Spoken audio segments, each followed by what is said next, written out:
Hello. So today I would like to tackle this topic. Um, I believe it's a very important topic because it really represents what I'm going through right now.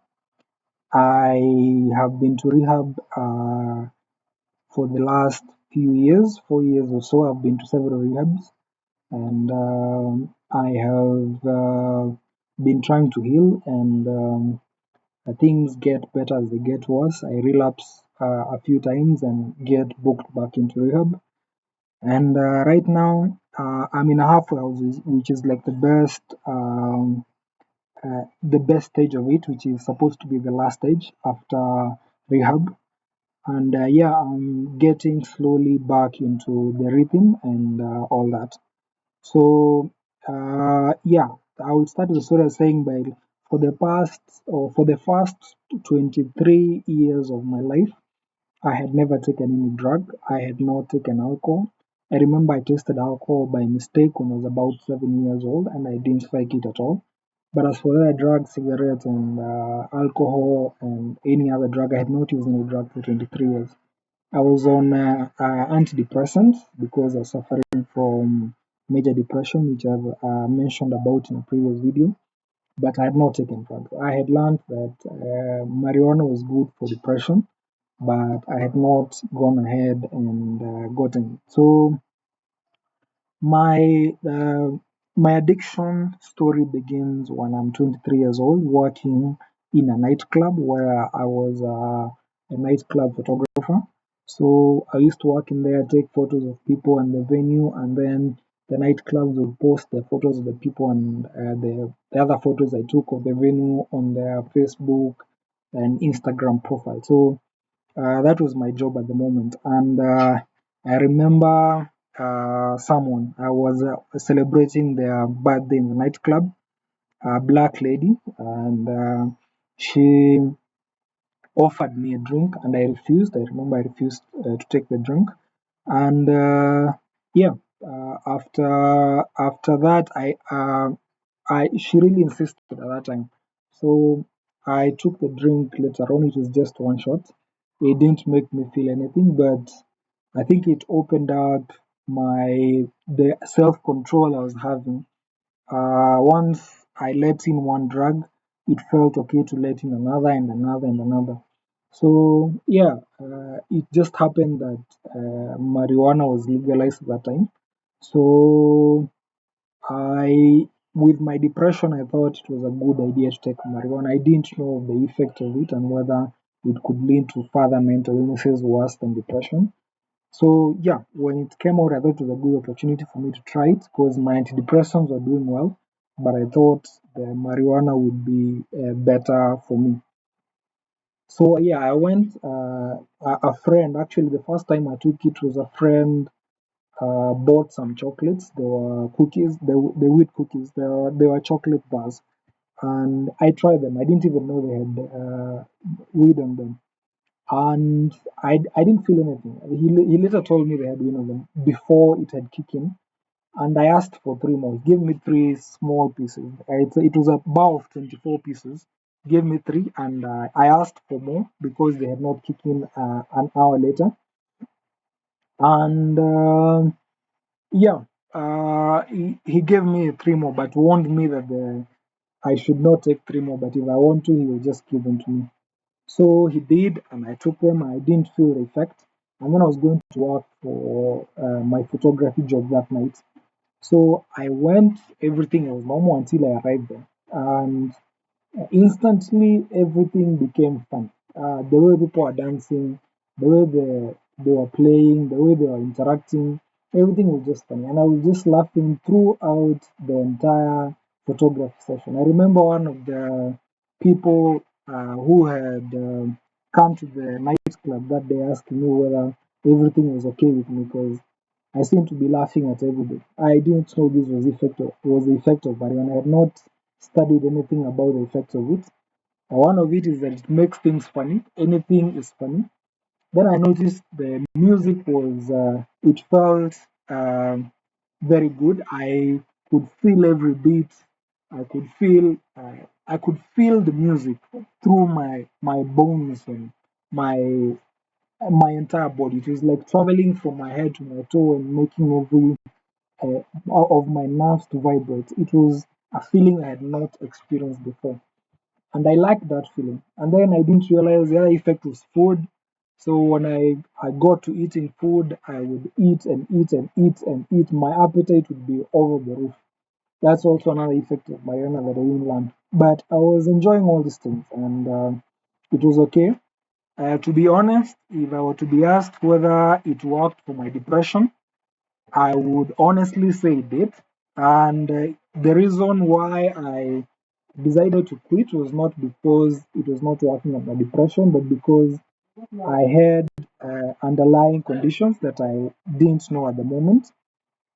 So from a family perspective, I was predisposed to schizophrenia at that time. I didn't know schizophrenia and bipolar disorders from genetically, just from parents and grandparents and all that.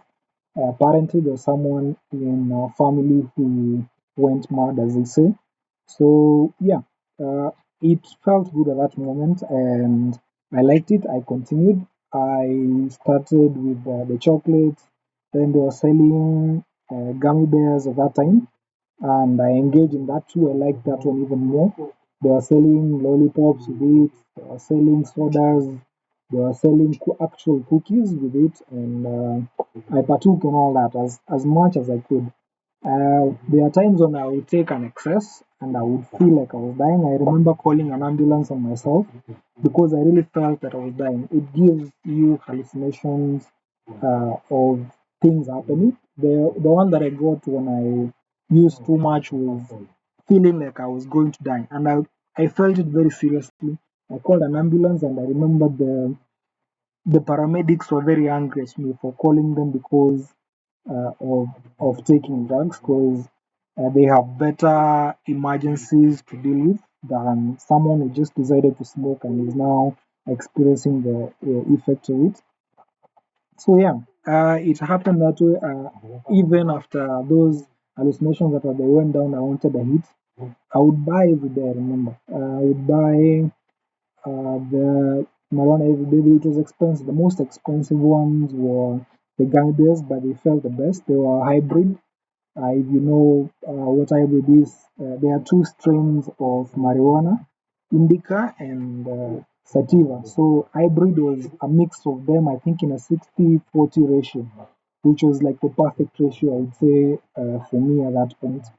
So yeah, I continued, but things changed. After a while, I started hallucinating, and I thought it was just the hallucination of the marijuana, but then they would not go away even when I stopped taking. So it started becoming a concern, but I didn't report this to anyone because I didn't want anyone stopping me from using the marijuana because it was making me feel good at the moment. So yeah, I started having this thought in my brain that the world was ending and I needed to save it. And the devil had come to invade and he had taken control of everything on this earth, and it was my job to save everyone, and if I didn't, nobody was going to be able to save it. Hallucinations that my friends were plotting things against me, my family was plotting things against me, the school was plotting things against me. It was a whole entire story that I didn't know the end of.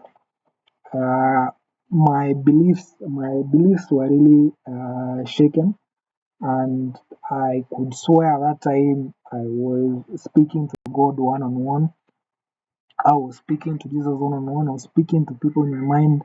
I had finally figured out telepathic communication and all that.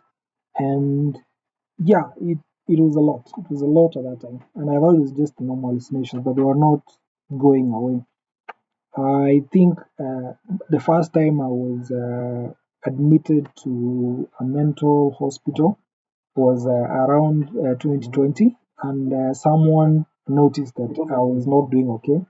I think I was walking naked at that time in my room, not in my room, in the suite, in the common areas, and someone noticed and reported, and that's how I was first.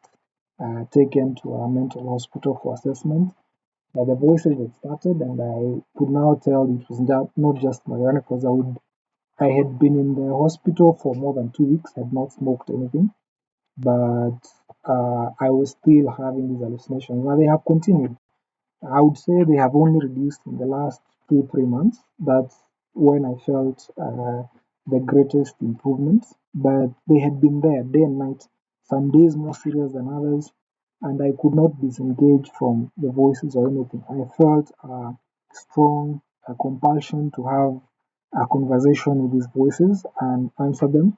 There were punishments if I didn't answer, and most of the time, I would say most of the time, they are pleasant voices, just what I came to learn are called delusions of grandeur, something like that. I learned in these rehabs and mental hospitals. So I had a lot of that, but it would get nasty, and I felt like people are watching me all the time, like surveillance and all that kind of stuff. I could see cameras everywhere. I remember the voices telling me, "You're the devil." Sometimes they tell me, "You're God" or "You're Jesus." I even believed when Corona came around, I could swear that it was through my powers that Corona came to be. I remember telling this story and people laughing a lot, but I took it as a reality at that time. Like I was the cause of Corona, and no one could convince me otherwise. Obviously, now that I look back at it, were very stupid things. But yeah, that's I guess how schizophrenia works. You just see things and hear things crazy enough, and it's hard to distinguish them because I've been asked whether I can distinguish between when I'm having, like, I can tell that this is hallucination and stupid. But honestly, I would say no. I can tell it's hallucination, but I also believe it's true in the same sense. I don't know how that makes sense, but it was my situation, so I couldn't just snap out of it. The medication helped, I guess. That's what I would say. Therapy also helps, but not so much with the schizophrenia. More with my depression and anxiety and all that. So yeah, that's when I had not decided to quit. Uh, uh, I was still very adamant to quit. I remember even after all this, even when I got medication and everything, and I was let back out into society, I would exactly just go and look for my dealer and start using again. Even the last time was about where I even stopped going to class because I was having these hallucinations that the school was controlling me and all that kind of stuff. So yeah, it became very serious. Right now, I'm about 2 years clean. I've been in a mental hospital for like 6 months, and now I'm in this institution for about a year and a half or so. So about 2 years in total, and I would say right now I'm more committed to the journey, quitting and trying to restore my back life to sanity because uh, this life I've been living is insane, I would say, although we are told not to use that word.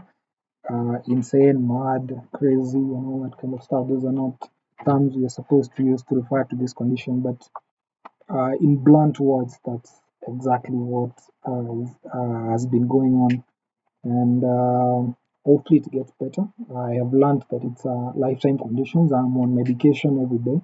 I don't skip my medication.